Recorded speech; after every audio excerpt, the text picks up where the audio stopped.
Mga kwento ni Felmo.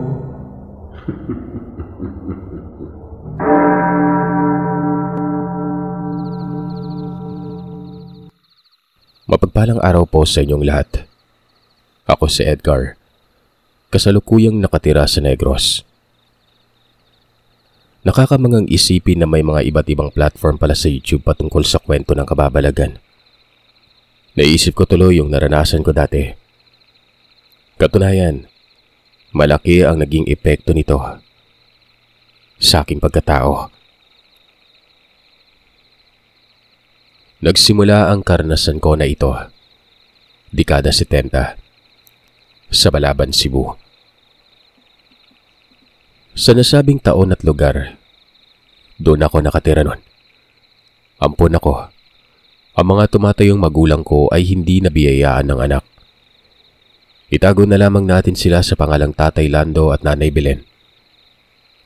Itong si Nanay Belen, may sakit na tinatawag na mayoma. Malala ang mayoma niya kung kaya pinakuha ang matris. May kaya sa buhay ang mga magulang ko. Hindi naman may pagkakailang magkakaroon din ako ng marangyang buhay. Nakapag-aral ako, maganda ang mga damit. Masarap ang pagkain. Hindi yan sa pagmamalabis, mga kagiliw. Totoo yan at maswerte ako sa kanila. Bagamat doktor ang tatay ko, ang nanay ko naman ay nurse, hindi nila piniling gampanan ng matagal ang kanilang kursong natapos. Ilang taon lang naging doktor ang tatay. Ganon din ang nanay. Sa abroad sila nagtrabaho. Umuwi at hindi na nagtrabaho pa sa mga pasilidad. Negosyo ang pinagtuunan. Hindi ko na lamang babanggitin dito kung anong negosyo yun. Basta mabilis ang hatak ng pera. Siguro, ang totoo mga magulang ko talaga ay namuhay ng payak na tao lamang. Doon ako nagmana sa kanila. Wala akong interes sa mga bagay na marangya. Yun bang sosyalero? Hindi ako ganun. Galang bata nga ako nun eh. Siguro, sa taong nabanggit ay nasa edad 10 na ako. 7 ang edad ko nang kupkupin ako ng mga tumatayong mga magulang ko nun. Ang hilig ko pa sa gagamba. Tapos nakikisalamuha ako noon sa mga batang parang mga palaboy. Sinisita nga ako noon ng Nanay Belen ko. Nahihiya sila. Marami kasi silang parokyano na bumibisita sa bahay namin. Tapos makikita kong para na ring palaboy. Napakarumi ko. Dugyot na dugyot.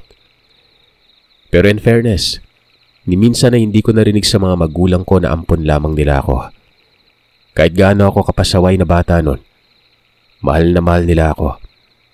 Nararanasan ko talaga ang pakiramdam ng totoong mga magulang, kahit pa man hindi ako totoong anak. Minsan, nakarinig pa ako sa isang bisita namin. Hindi daw ako kamukha ng mga magulang ko pero ayon sa Tatay Lando, nasa gene daw ako ng mga lolo at lola ko nagmana. Biro nyo, kaya akong ipaglaban. Kahit alam ko pa ng mga sandaling yun na ampon talaga ako. Kung kaya naman ganun na lamang ang pagmamahal ko sa kanila. Pero alam niyo ba Sir Seth, bagamat doktor at nurse ang tumatayo kong magulang, naniniwala sila sa mga albularyo. Minsan kasi nagkasakit ako nun. Nilagnat. Ilang araw din yun. Yung mga magulang ko, alagang-alaga ako pero hindi nila ako napagaling. Dumulog kami sa albularyo. May kilalang albularyo malapit sa lugar namin nun. Naitago na lamang natin sa pangalang Mang Dario. Ayon sa matanda, saan umano ako gumagala dahil nabati umano ako ng elemento. Diwending itim ang elementong yon. Biro nyo, nasa harap mismo sa amin sinabi ito. Nasa harap ng mga biyasa sa medisina at malawak ang saklaw sa siyensya. Pero tumango ang mga magulang ko nun. Ang sabi pa ng Tatay Lando, ano daw ang gagawin namin? Siguro, pag-aalay lang. Hindi naman talaga pinarusahan ng gusto yung anak nyo. Maglagay lang kayo ng kahit anong matatamis na pagkain sa kung saan siya nabati. Edgar, saan ka ba kasi nagpupunta? Ikaw talaga. Sumasama ka dyan sa mga batang hindi mo naman kilala ng lubos eh. Alam ko na. Doon sa direksyon yon. Doon sila madalas maglaro. Mungkahi ng matanda. Sa mga sandaling yon ay nasa loob kami ng bahay. Nakaturo ang daliri nito sa lugar, kung saan doon talaga ako palaging naghahanap noon ng gagamba at naglalaro. Ang bahay ni Mang Dario, may kalakihan, pero gawa lamang yun sa kahoy. Isang palapag lang pero malapad. Nasa mataas na antas ng lupa nakatirik ito at nakabungad ang beranda sa baba, na kung saay makikita naman doon ang ilang kabahayan kasama na yung sa amin. Siyempre, kilala ako ni Mang Dario. Ang mga magulang ko kasi ay kilala talaga sa lugar. Gaya ng sinabi ko, marangya ang mga yon. Katawag pansin talaga ang pagiging malikot ko at pakikipagsalamuha sa mga bata doon. Matapos ng pag-uusap, lumabas ng bahay si Mang Dario. Nagmungkahi itong sumama kami sa kanya. Pupuntahan daw namin ang lugar na yon. Masama man ang pakiramdam ko, pero nakakaya ko namang maglakad. Inaalalayan nga lang ako noon ng Tatay Lando. Medyo kinakabahan ako noon, lalo na nang makarating kami sa lugar at may tinuro si Mang Dario. Lumang bahay ito na wala nang nakatirang tao. Ito yung ginagawa naming tambayan ng mga kaibigan ko, lalo na sina Jimboy at Masira. Ito yung mga kalaro ko talaga nun. Ang sabi ng albularyo, pinamamahayan umano ng mga diwende ang bahay na yon. Puro itim na diwende. Literal na masama ang mga ito. Dagdag pa ni Mang Dario, doon lang daw sa gilid ng bahay ilagay ang matatamis na pagkain. Pero ang maglalagay daw nito ay walang iba kung hindi ako. Na mga oras din yon, walang ano-anong bumili ang mga magulang ko. Nagpaiwan lamang ako noon sa lugar kasama ni Mang Dario. Pagkabalik nila, may dala ng mga candy, tinapay at iba pang mga pagkain. Basta, matamis sa mga yon. Nakalagay yon sa supot at inabot sa akin. Kaagad namang sinabi ni Mang Dario na iaalay ko na daw. Sambitin ko lamang ang mga katagang humihingi ako ng pasensya. Tapos ay magiging maamo daw ang mukha ko para lumabas na makatotohanan. Matalino man o mga diwending itim. Maiilap ito at hindi basta-basta lumalapit sa mga tao. Ginawa ko nga yun. At ganoon nga ang pagmamakaawa ko sa kung may nagawa man akong kasalanan. Sana'y patawarin nila ako. Matapos noon ay umalis na ako at umuwi na kami ng bahay. Antayin lang daw namin ng ilang araw kung uubra pa. Dahil malalaman umano yun kapag gumaan ang pakiramdam ko. Nagkatotoo yun. Pagkarating pa lang namin sa bahay, nawala na yung lagnat ko. Hindi na rin masakit ang kalamnan ko nun. Sina nanay at tatay ay sobrang namangha. Maging ako noon ay namangha din. At yun yung araw kung kailan ako nagkaroon ng kuryosidad sa mahihiwagang bagay. Ang bahay namin ay isang palapag lang din, Sir Seth. Malaki at malawak.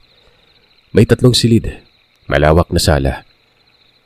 Siguro masasabi kong napakamamahal ng mga kagamitan sa loob. May sasakyan pa kami noon.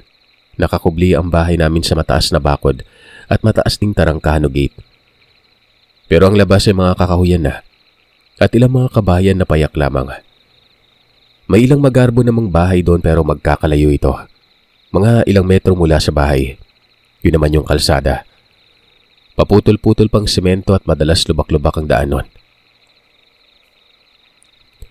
Doon ko na nagsimulang puntahan si Mang Dario. Doon ako tumatambay kasama ng mga kaibigan ko. Kasabay na rin ito ang pagtatanong sa matanda sa kung paano niya nalaman na nabati ako at paano niya nakikita ang mga nilalang. Pinagtatawanan lamang ako ni Mang Dario nun. Ang sabi niya sa akin, may kakayanan daw siyang wala sa iba at ang kakayanan ito ay tumutulong sa kanya sa panggagamot. Nagtanong pa ako sa kanya kung ano ba ang kakayanan yon at saan niya nakuha. Ang kulit ko daw talaga nun. Para ba akong balasubas na bata at sobrang layo talaga tingnan kung ikukumpara sa buhay ko noon na marangya. Minsan ay nakikita kong naiinis na sa akin si Mang Dario. Pero kahit kailan na wala siyang sinabi sa aking detalye sa kung anong kakainan ba yon. Ito naman ang mas nagpapalakas ng kuryosidad ko. Dahil sa patuloy na magsusubaybay sa matandang yon, maging kung paano ito manggamot, unti-unti kong naiintindihan lahat. Pero hindi pa naging sapat yon para malaman ko talaga kung anong nakakubli sa isang albularyo na kagaya ni Mang Dario. Madalas kong naririnig sa kanya yung mutya-mutya na yan, na sa mga sandaling yun ay wala talaga akong idea sa kung ano ba ito. Hindi naman niya ipinaliwanag yon. Hanggang sa isang hapon, habang naroroon ako sa bahay ni Mang Dario, may sinabi siya. Ayon dito, parang gusto ko na ding maging katulad niya. At kung totoo man yun, may ipapagawa umano ito sa akin. Nagtanong naman ako kung ano, at ang sabi niya, sa lugar daw kung saan ako nabati ay merong mutya. Pero ang mutyang ito ay ipinagkait umano sa kanya. Naroon umano nakatira ang mga diwending itim dahil malakas umano ang hatak ng mutyang yon sa kanila. Kaya binabantayan umano nila ang bagay na yon. Mutya umano ng pulang lupa ang tawag at nakabaon ito sa gilid lamang mismo ng lumang bahay. Nalaman niya ito nung minsang gumala si Mang Dario sa lugar. Nakita niya ang kumpol ng mga diwende na naroroon sa gilid ng bahay at napansin niyang may kakaiba doon. Lumapit daw siya hanggang sa nakita niya umano ang batong kulay pula na nakausli sa lupa. Alam na ni Mang Dario na mutya ito, kaya naman sinubukan niyang kunin. Kaso, bigla na lang umanong naglaho yon. Nagtanong naman ako kung bakit ang tawag niya ay mutya ng pulang lupa. Batong kulay pula naman pala ito. Ang paliwanag niya, nasa lupa daw yon na kulay pula na kabaon. Naguguluhan ako sa kanya. Ano namang meron doon? Wika ko pa. Tumawa si Mang Dario. At dito, ipinaliwanag niya na sa akin kung ano ba tong mutya na ito. Mahiwagang bagay, lihitimong bertud na may taglay na kakaibang enerhiya at sa oras na mapasa kamay ito ng isang tao, kung ano ang katangian ng mutyang yon, ipagkakaloob doon sa taong yon. Doon ko nalaman na posibleng may mutya si Mang Dario. May kakayanan nga ito, diba? At nabanggit niya sa akin ang kung ano ba yung mutya. At dahil dito ay nasagot na rin kung bakit may abilidad si Mang Dario. Ang problema nga lang ng mga sandaling yon, hindi ko alam kung anong mutya niya. Maliban na lamang doon sa sinabi niya sa akin na hindi pa napapasa kamay ng matanda. Sa pagpapatuloy ng pag-uusap namin ni Mang Dario, bakit daw hindi ko subukang puntahan ulit ang lumang bahay at hilingin sa mga bantay doon ang mutya. Malay daw namin, ipagkaloob ito. Malalaman naman daw yan kapag ipinagkaloob dahil hindi maglalaho yon at makukuha ko talaga. Naguguluhan ako kay Mang Dario. Hindi ko alam kung maniniwala ba ako sa kanya. Pero malakas kasi ang kuryosidad ko nun. Kaya ayun, niloko ko na lamang ang sarili ko at tumango. Sabi ko sa kanya, susubukan ko. Aminado ako nung natatakot ako. Mantakin nyo, ito kayang mga nilalang na ito, yung bumati din sa akin. Ewan ko ba? Malay natin. Baka kasi galit pa ang mga yun at parusahan uli ako, diba? Sabi ko kay Mang Dario, pupuntahan ko ang lugar pero kasama ko siya. Pero hindi siya pumayag nun. Ayon sa kanya, malaki ang posibilidad na hindi ipagkaloob ang gamit sa oras na may kasama. Dagdag pa niya, araw umano ng Biyernes madalas lumilitaw sa lupa ang batong yon. At yung araw lang na yun ang pagkakataon ko para makuha. Ang problema, isang beses lamang sa isang buwan. Pero walang nakaakdang petsa kung kailan lilitaw. Basta Biyernes daw ito. Maliban pa diyan, hindi ito lilitaw kapag may araw. Nasa pagitan umano ng alas 9 hanggang alas 3 ng madaling araw ang paglitaw ng batong yon. Parang ayoko nang ituloy yung pinag-uutos niya eh. Nakakatakot na nga ang lugar. Wala pang kasiguraduhan. Malay natin kung nagkataong nagpunta ako, wala di ba? E di uulit tuloy ako. Sa susunod na Biyernes na naman. Paano kung hindi pa? Tapos mag-antay pa ako mula alas 9 hanggang alas 3. Hindi talaga magiging madali. Malaking oras ang igugugol. Tapos madaling araw pa. Magpaganon pa man, naging buo ang loob ko. Pero hindi ko talaga kaya mag-isa doon. Magsasama ako. Bahala na. Kahit antayin lang ako, ilang distansya mula sa bahay. Naisip ko noon si Jimboy. Ang problema, kung papayag ba ito. Sobrang duwag kasi ng kaibigan ko na yon. Pero sinubukan ko pa rin. Nagpunta ako sa kanila. Saktong Biyernes talaga yon at galing pa ako noon sa eskwelahan. Dumiretso ako sa kanila. Medyo may kalayuan ng bahay nila. Nasa liblib. Na kung saan hindi abot ng kuryente. Magbabao lang pamilya ni Jimboy. Kilala ko ang mga magulang niya. Maging ang kapatid niyang ubod ng pangit ng ugali. Kapag naroroon kasi ako sa kanila ay tinataboy ako. Hindi daw kami dapat magkasama ni Jimboy. At hindi daw dapat ako nakikisalamuha sa kanila. Pero hindi naman ibig sabihin na may kaya kami. Mataas ng pagtingin ko sa sarili ko. Pinaliliwanag ko naman sa kanya pero binabato ako at pinapauwi. Hanggang sa katagalan ay nasanay na rin pero hindi naman kumikibo yun. Saktong pagkadating ko ay nakita ko kaagad si Jimboy. Naglulubok o naglulusak ito ng saging. Yung niluyang. Masarap yun. At yun ang pinakapaborito kong pagkain nun. Lalo na kapag dinamihan ng asukal at sapal ng niyog. Jim, sama ka sa akin na. May kukunin lang ako dun sa bahay na tinatambayan natin. Natatakot kasi ako mag-isa eh.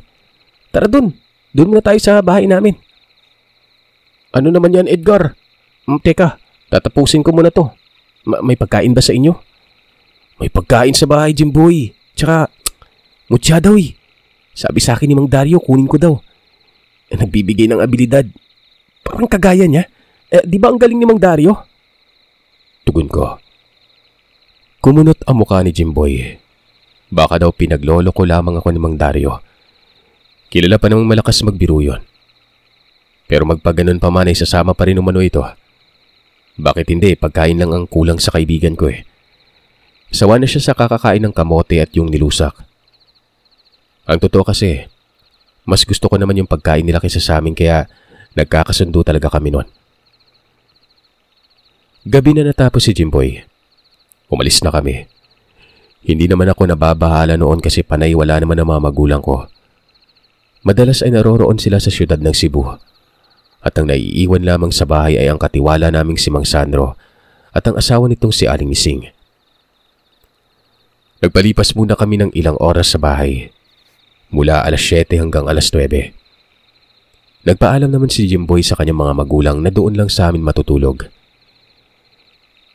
Pagsapit ng alas 9, umalis na kami nun. Dinaanan pa namin si Mang Dario. Kaso wala naman ang albularyo nun. Kahit anong tawag namin wala talaga. Ang sumagot lang ay yung asawa ng matanda na si Aling Elsa. Umalis daw si Mang Dario, kasama ng anak nitong si Kuya Dodo. Babalik naman daw kaagad pero hindi na namin inantay pa.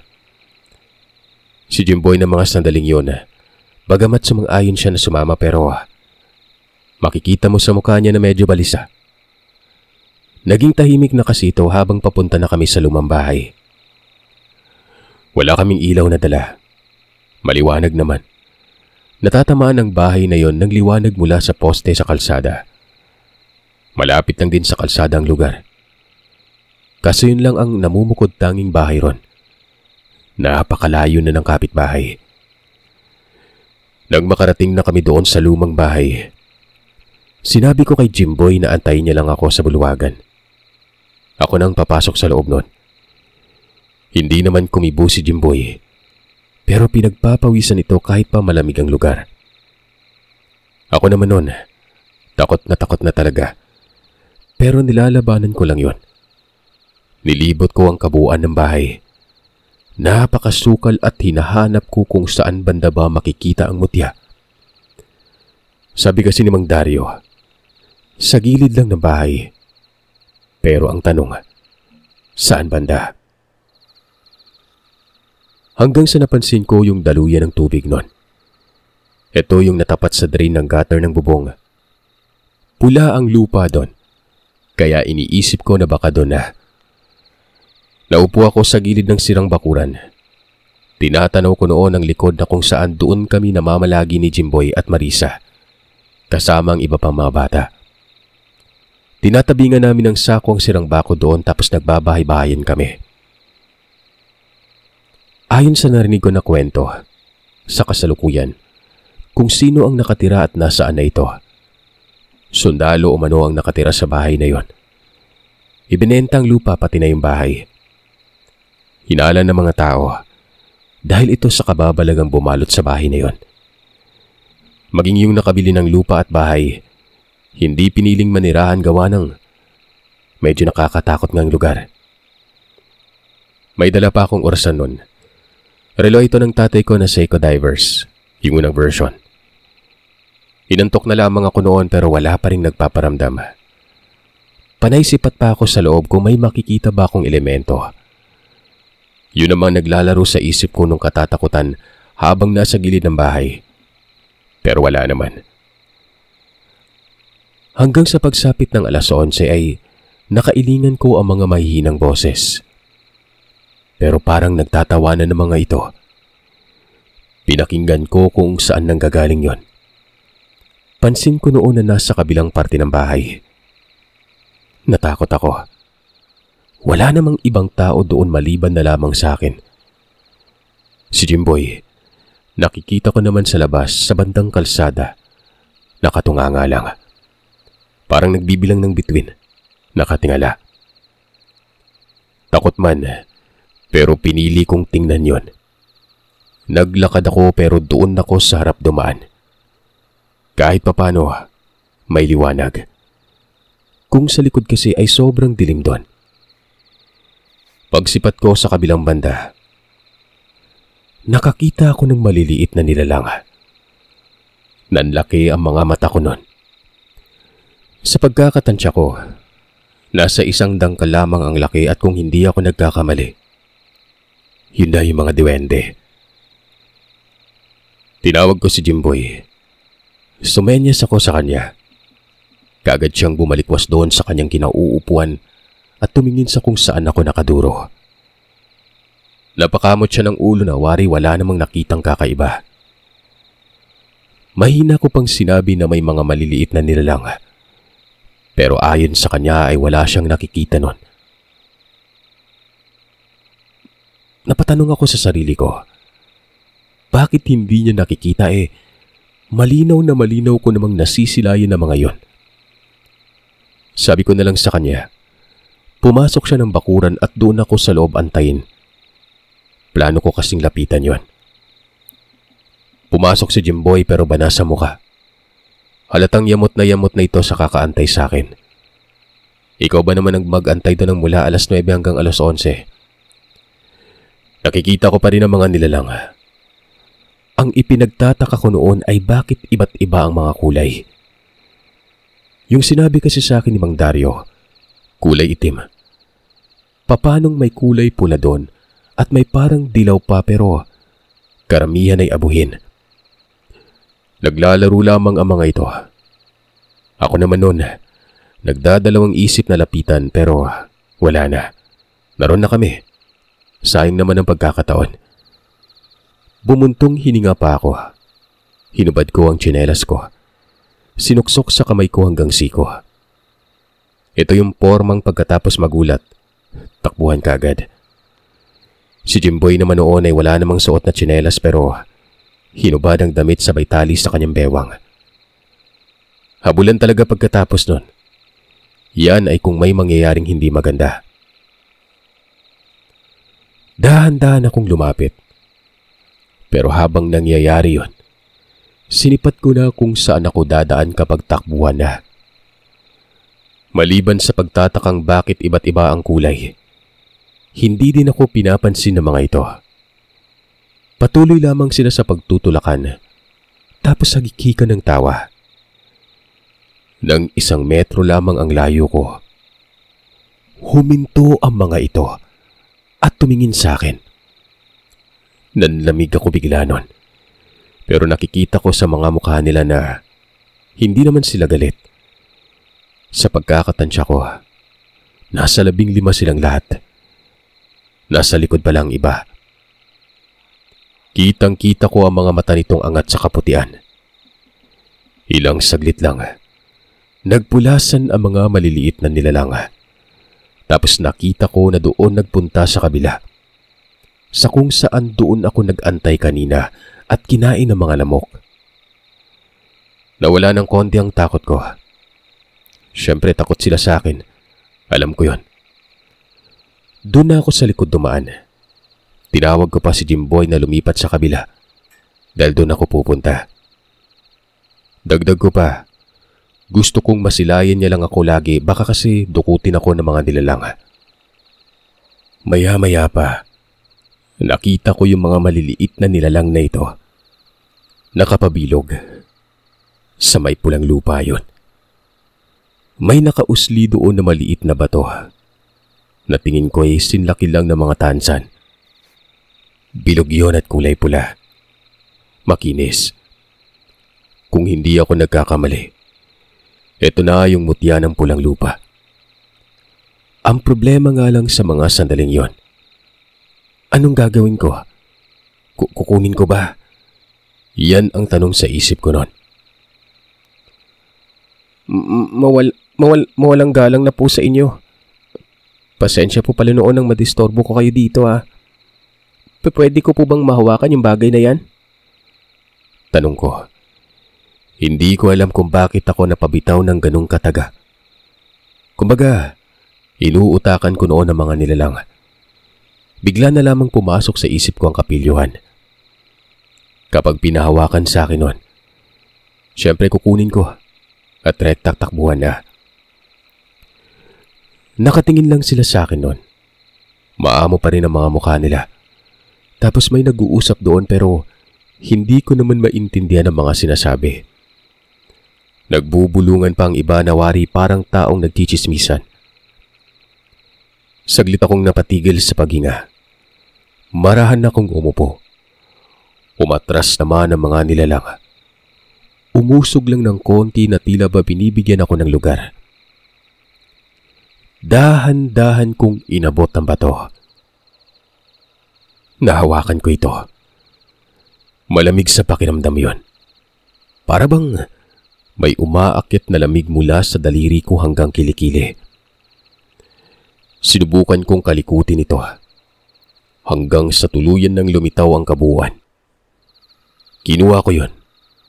Pero ang mga mata ko nakatuon sa maliliit at napakapangit na nilalang. Nakatitig pa rin sa akin ng mga yon. May ngumiti pa. Wari ba'y nasisiya ng mga ito? Ipapaliwanag ko sa inyo kung paano tumitig. Parang mga manok. Binabali-bali ang leeg at sobrang likot na mga mata. Iniisip ko na nga noon kung tatakbo ba ako o hindi pero wala naman silang ginagawa sa akin nung tumayo ako. Naintindihan ko na. Kung hindi ako nagkakamali, ipinagkaloob sa akin yon. Dahil kung hindi pa, matutulad ako kay Mang Dario na maglalaho na lamang biglang mutya. Pero napakapangit isipin kung ganun lang kadali, diba? Pwede po bang akin na lang to? Ang ganda kasi, parang holen. Mababait naman pala kayo. Ano po bang mga pangalan nyo? Wika ko kasama ng ulog-ulog. Basta ito yung term sa Bisaya kung paano lukohin ng isang tao. Nakatitig lamang sila sa akin. Lahat sila. Nakangiti. Maging yung dalawang itim ay nakangiti din. Dalawa lang kasi ang kulay itim. 3 ang kulay dilaw. At karamihan ay abuhin. Nakangisi sila na para bang ayos lang. Di ba gano'n naman ang pagtugon kung pumapayag? ngumingiti lang. Wala din silang saplot nun. Yung mga mukha ay iba-ibang hugis. May malaki ang ulo at may maliit. May pabilog at may pahaba din. Matatangos din ang ilong na waribay magpapang-abot na ito sa baba. Iba-iba din ang laki. May bansot. Ang nakabond sa kanilang maselan parang balahibo.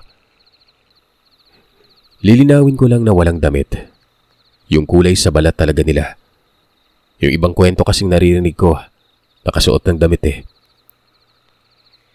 Nagbuntong hininga ako at nagpasalamat.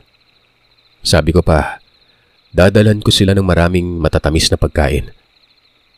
Aba, para akong naintindihan. Natuwa ang mga ito, nagkulitan. Naglaro pa at nagtatakbo pa ikot sa kung saan ako nakatayo.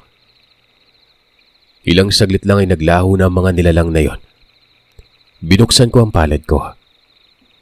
Naroon ang mutya. Napapailing na lamang ako ng mga sandaling yon. Tuwang-tuwa ako at nauuna na ang pananabi ko noon kung anong mangyayari sa akin sa oras na mabigyan ako ng abilidad. Unang bungad ko pa sa lugar para sa pakay na pagkuha ng mutya. Doon ko pa talaga nakuha yon. At kung iisipin, parang tsamba at imposible. Naisip ko na lang noon na hindi kaya nakatadhana na talaga sa akin yon. Anong nangyari sa'yo? Para kang baliw Sinong kinakausap mo doon? Tanong ni Jimboy. Hindi niya nakikita ang nilalang. Kumpirmado yon. At kung hindi ako nagkakamali, tama at ako lamang ang nakakakita sa kanila. Naisip ko noon na baka nagpapakita sa akin dahil bibigay talaga sa akin ang mutya na yon. Sabi ko na lang sa kanya, nagdarasal ako dahil natatakot ako. Para na rin tantanan ako ni Jimboy. Baka gawing banokso sa akin yon. Nagtanong siya sa akin kung nakuha ko ba. Ang sabi ko hindi. Hindi ko nakuha at nagsayang lamang kami ng oras nun. Hinayaan ko na lamang siyang isipin na niloloko lang talaga kami ni Mang Dario. Umalis na kami sa lugar. Nang makarating sa bahay, pinutakti ako ng sermon ni tatay. Saan daw ako pumunta? Kanina pa daw sila naghahanap sa akin. Hindi man lang daw ako nagpaalam sa mga katiwala nun. Naiya ako noon dahil kasama ko si Jimboy. Nakikita kong para siyang pusang nakayuko habang pinapakinggan ng tatay ko. Wala naman akong maisip na dahilan. Hindi naman pwedeng sabihin sa kanilang ginawa ko. Sinabi ko na lamang na galing ako kila Jimboy. Tinuruan ko si Jimboy ng natutunan ko sa eskwelahan. Matapos kong makapagdahilan, tumahimik si Tatay Lando at naging malumanay ang boses doon. Hinapuha pang ulo ko at sinabing bakit hindi ako kaagad nagsalita. Siyempre ang pangit naman kung sasagutin ko siya sa gitna ng paggulo ng kanyang ulo, di ba? Pinatapos po muna kita, tay. Mano po, pasensya na po, tay. Naawa po kasi ako kay Jimboy. Ihinatid niya nga po ako Pwede po bang dito na lang matulog si Jimboy? Walang problema. Sa susunod magpaalam ka ha. Nang sa ganun mahatid at sundo kita. May sasakyan naman dyan. Kumain na ba kayo? Bilen, gisingin mo nga si Aling Mising. Sabihan mo na ipagluto ng noodles yung mga bata. Ang sabi naman ng Nanay Bilen, siya na lamang umano magluluto nun. Nakakaya umano dahil natutulog na sila Aling Mising at Mang Sandro. Maghugas na kayo ng katawan ha. Anak, bigyan mo ng damit yung kaibigan mo. Sabit pa ni Nanay Bilen nun. Hindi na ako nagsalita pa. Kinindatan ko lang si Jimboy at nilapat ko ang daliri ko sa bibig. Ibig sabihin ay huwag ipagsabi ang nangyari. Tumangulang si Jimboy. Para bang nabunutan ako ng tinik sa leeg nun. Aminado akong sobrang bait ng Tatay Lando. Pero kapag nagalit yon, sagad din. Nakakapanakit talaga. Inaawat na nga lang siya ng nanay. Pero naiintindihan ko naman dahil ganun talaga magdisiplina mga magulang nun. Kahit nasa antas ng marangyang buhay, lokal na lokal ang nakasanayan ko, partikular sa pagdidisiplina sa akin. Doon nga nakitulog si Jimboy. Unang beses palang mangyari yon. Binigyan ko siya ng sandamakmak na damit. Ito yung mga damit na binili sa akin na kahit mamahalin na hindi ko naman gusto. Ibinigay ko kay Jimboy. Nasanay kasi ako noon sa mga sando at mga manipis na salawal. Hindi ko din pinakita sa kanyang nakuha ko. Baka kasi agawin sa akin. May pag-apilyo pa naman itong si Jimboy. Katulad ko lang din. Kaya nga magkasundo kami noon. Kinabukasan dahil walang klase, nagpunta ako kay Mang Dario. Kasama ko pa si Jimboy na sputing na sputing. Ito yung term namin sa Bisaya na magarang suot na damit na para bang dadalaw ng ligaw. Suot pa ni Jimboy ang sapatos ko noon. Wala namang reklamo ang mga magulang ko. Wika pa ng tatay ko. Kung saan daw ako masaya ay doon sila masaya. Nang makarating kami, sa bulwagan ng bahay ng albularyo, nakabungad kagad si Mang Dario sa bukana ng pinto at nakasimangot ang mukha nun. Binati ko ito ng magandang umaga, pero hindi ito nagsalita kaagad. Nakatitig lamang sa akin na waribay kinikilatis ako maigi. Mula pa kasi hanggang ulo ang pagkakatitig niya. Kung kaya naman napatanong na ako noon kung anong meron at bakit ang sama niya makatingin. May kakaiba sa'yo. Napuntahan mo ba? Nakuha mo? Tanong ni Mang Dario. Si Jimboy noon ay napakunot ang mukha. Nagtanong ito sa akin kung ano ba ang sinasabi ng matandang yon. Wala. Antayin mo ako dito, Jimboy Mamaya balik tayo sa bahay. Magdala ka na din ng pagkain pag uwi mo. Tapos yung mga damit pang ibinigay ko sa'yo baka makalimutan mong dalhin. Tumango lang si Jimboy. Pero mababakas pa rin sa mukha nito ang matinding pagtataka. Sinenyasan ko naman si Mang Dario. Pumasok ako sa bahay niya. Doon ko na sinabi na nakuha ko nga ang bagay na yon. Alam niyo ba kung anong sinabi niya sa akin? Walang nangyari sa'yo? Nakuha mo lang. Dapat may subok ka. Dapat nalagay ka muna sa panganib. Wala bang masama sa katawan mo? Hindi ka ba sinakta ng mga diwende? Bukod pa dyan, may tikbalang din doon Hindi kagad ako nakapagsalita noon. Hindi pa naproseso sa isip ko ang mga sinabi niya. Ang dami. Parang gusto pa atang may mangyari talaga sa akin noon. Ang sabi ko ay wala naman. Dinampot ko lang at hinayaan ako ng mga nilalang na ito. Tapos yun, umuwi na kami. Ganun lang kasimple. Matapos marinig ni Dario ang sinabi ko, napailing ang matanda. Napaka-imposible daw. Kadalasan sa nakakakuha ng mutya ay may subok nun. Ang iba nga daw, halos ikamatay ang subok. Iginiit ko namang wala talagang nangyari. Ipinakita ko sa kanya ang nakuha ko. Tinitigan niya itong maigi. Tapos nagmungkahi na pwede ba daw niyang mahawakan. Pumayag naman ako. Ayon kay Mang Dario, sobrang lakas daw ng mutya. Basta diwende umano ang bantay, malakas yon.